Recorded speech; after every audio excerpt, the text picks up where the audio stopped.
बना करके खाइए, आपने बचपन में खाइए तो अपने बच्चों को ज़रूर बना करके दीजिएगा और कमेंट करके बताइएगा ताकि आजकल के बच्चों को पता लग सके।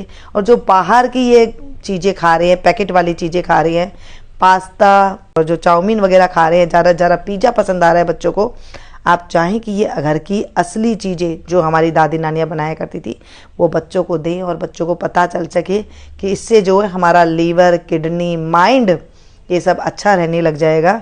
जैसे हम लोग शांत रहा करते थे, पीली मूंग दाल, जो मूंग होती है ना उसकी धुली हुई दाल ये होती है, ये बहुत हल्की होती है, पाचक होती है और गर्मी को ठंडक देने वाली होती है।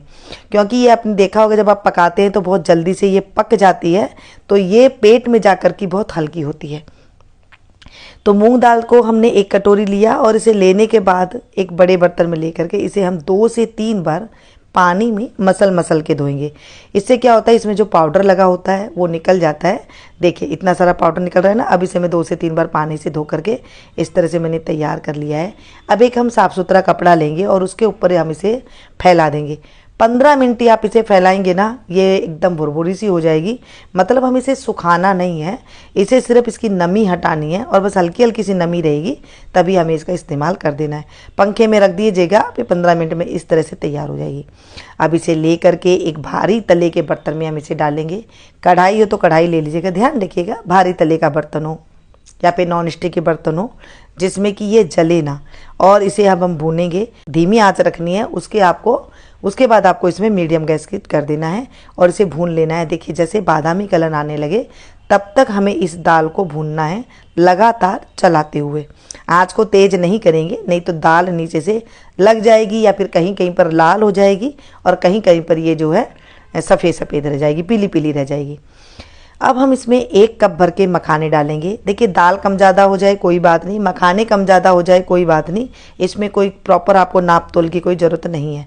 मखाने हमारे 1 मिनट आप जैसे ही भुनेंगे गैस की फ्लेम को बंद कर दीजिएगा और मखाने आप देखेंगे इस तरह से भुन करके तैयार हो जाएंगे। क्योंकि मोटे तले का बर्तन है तो इसमें जो है गर्माहट है, इसी में ये जो है अच्छे से और क्रिस्प हो जाएंगे। आप चाहें तो इसी में रख दे या फिर इस तरह से एक थाली लेकर इसे ठंडा कर दे। रख देंगे तो भी बढ़िया है और जल्दबाजी है मेरी तरह तो आप इसे थाली में ठंडा कर दे। आधा कप के करीब मैंने यहाँ पर दूध लिया है। ये वो दूध है जो हम गरम करके ठंडा कर लेते हैं ना घर में, वही है। कच्चा दूध आपको नहीं लेना है। और यहाँ पर 2 बड़े चम्मच मिल्क पाउडर, सूखा जो दूध पाउडर आता है वो लिया है और इसे हम अच्छे से मिक्स कर देंगे ताकि इसके अंदर कोई गुठलियाँ ना रहे। और अगर मिल्क पाउडर आप ज़्यादा डालना चाहते हैं तो भी डाल दीजिएगा। इससे खोआ का जो मावा हम डालते हैं उसका फ्लेवर आता है। नहीं है तो स्किप कर दीजिएगा, डालेंगे तो थोड़ा टेस्ट आएगा मावा जैसा। यहाँ पर जो हमारी दाल थी वो हमारी ठंडी हो गई है। अब इसे हम पीस लेते हैं। ध्यान रखिएगा आपको रोक रोक के पीसना है, लगातार आपको एकदम मिक्सी चला करके नहीं पीसना है। पीसेंगे तो फिर उसमें वो टेक्सचर नहीं आएगा जो एकदम बारीक पाउडर हो जाता है। 4 इलायची ली है, उसको हमने उसका बीज निकाल लिया है, छिलका को अलग कर देंगे और इसको हम पीस लेंगे। जैसे मैंने बताया कि आपको रोक रोक के पीसना है तो आपके पास इस तरह से पाउडर बन जाएगा। और अगर आपको लगता है कि पाउडर नहीं बना है तो आप इसे छलनी से छान लीजिए, थोड़ा बारीक हो जाएगा।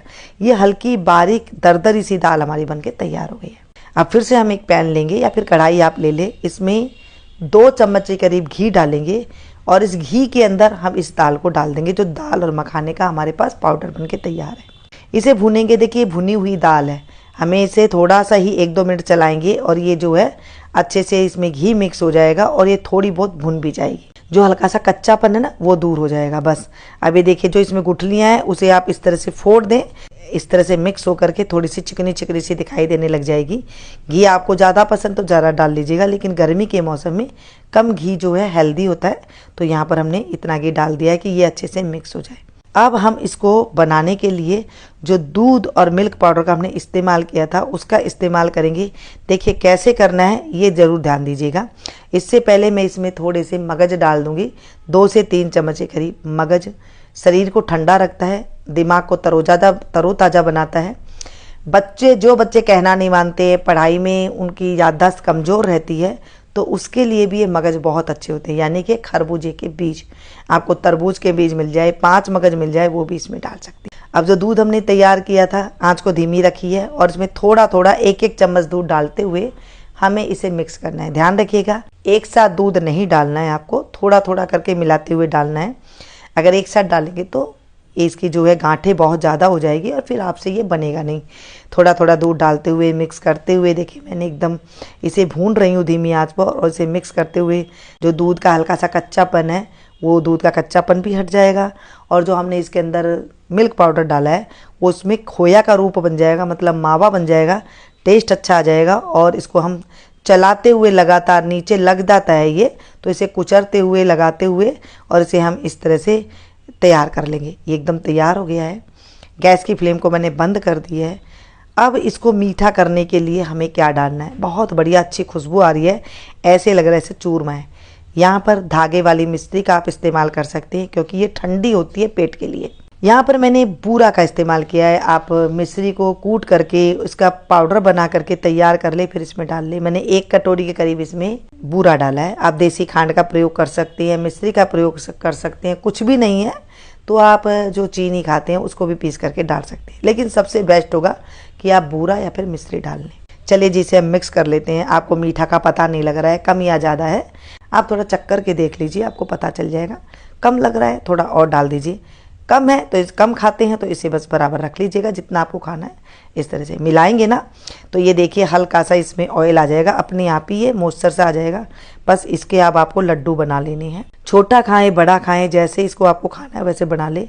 और सुबह सवेरे आप इसे दूध के साथ लीजिएगा, आप देखेंगे आपके शरीर के अंदर वो ताकत आएगी, वो जान आएगी। जहाँ पिंडलियाँ दर्द करती थी, जहाँ भूख प्यास नहीं लगती थी, जहाँ बच्चा चिड़चिड़ा रहता था, पढ़ाई में मन नहीं लगता था, वो सारी चीज़ें इससे ठीक होने लगेगी। आप मुझे दिल से दुआएं देंगे और कमेंट करने पे मजबूर हो जाएंगे कि मुन्नी जी आपने बहुत अच्छी चीज़ हमें बताई है। मीनू गुप्ता किचन में आपको वो रेसिपी रेमेडियाँ बताई जाती है जो रेसिपी कम और रेमेडी हुआ करती थी जब हम बचपन में खाया करते थे। हमारी मम्मी दादियाँ हमें बना करके इसी तरह की रेसिपी दिया करती थी। जब हम स्कूल से आते थे तो इस तरह से एक लड्डू खा लिया करते थे, या रात को सोते टाइम पे दूध के साथ इसे खा लिया करते, जब मन आया जब ही खा लिया करते थे। कोई रोक टोक नहीं होती थी कि आप इस टाइम पे मत खाओ या इस टाइम पे मत करो। बस उससे ही देखिए आज हमारा शरीर इतना अच्छा चल रहा है। मैं चाहती हूँ कि ये जो मेरी यूट्यूब फैमिली है उसको भी मैं यही चीज़ें बताऊं जो हमारी दादी नानियाँ मम्मियाँ हमें बना करके बचपन में दिया करती थी। तो अगर आपने भी ये बना करके खाई है, आपने बचपन में खाई है, तो अपने बच्चों को ज़रूर बना करके दीजिएगा और कमेंट करके बताइएगा ताकि आजकल के बच्चों को पता लग सके। और जो बाहर की ये चीज़ें खा रहे हैं, पैकेट वाली चीज़ें खा रहे हैं, पास्ता और जो चाउमीन वगैरह खा रहे हैं, ज़्यादा पिज़्ज़ा पसंद आ रहा है बच्चों को, आप चाहें कि ये घर की असली चीज़ें जो हमारी दादी नानियाँ बनाया करती थी वो बच्चों को दें और बच्चों को पता चल सके कि इससे जो है हमारा लीवर, किडनी, माइंड ये सब अच्छा रहने लग जाएगा। जैसे हम लोग शांत रहा करते थे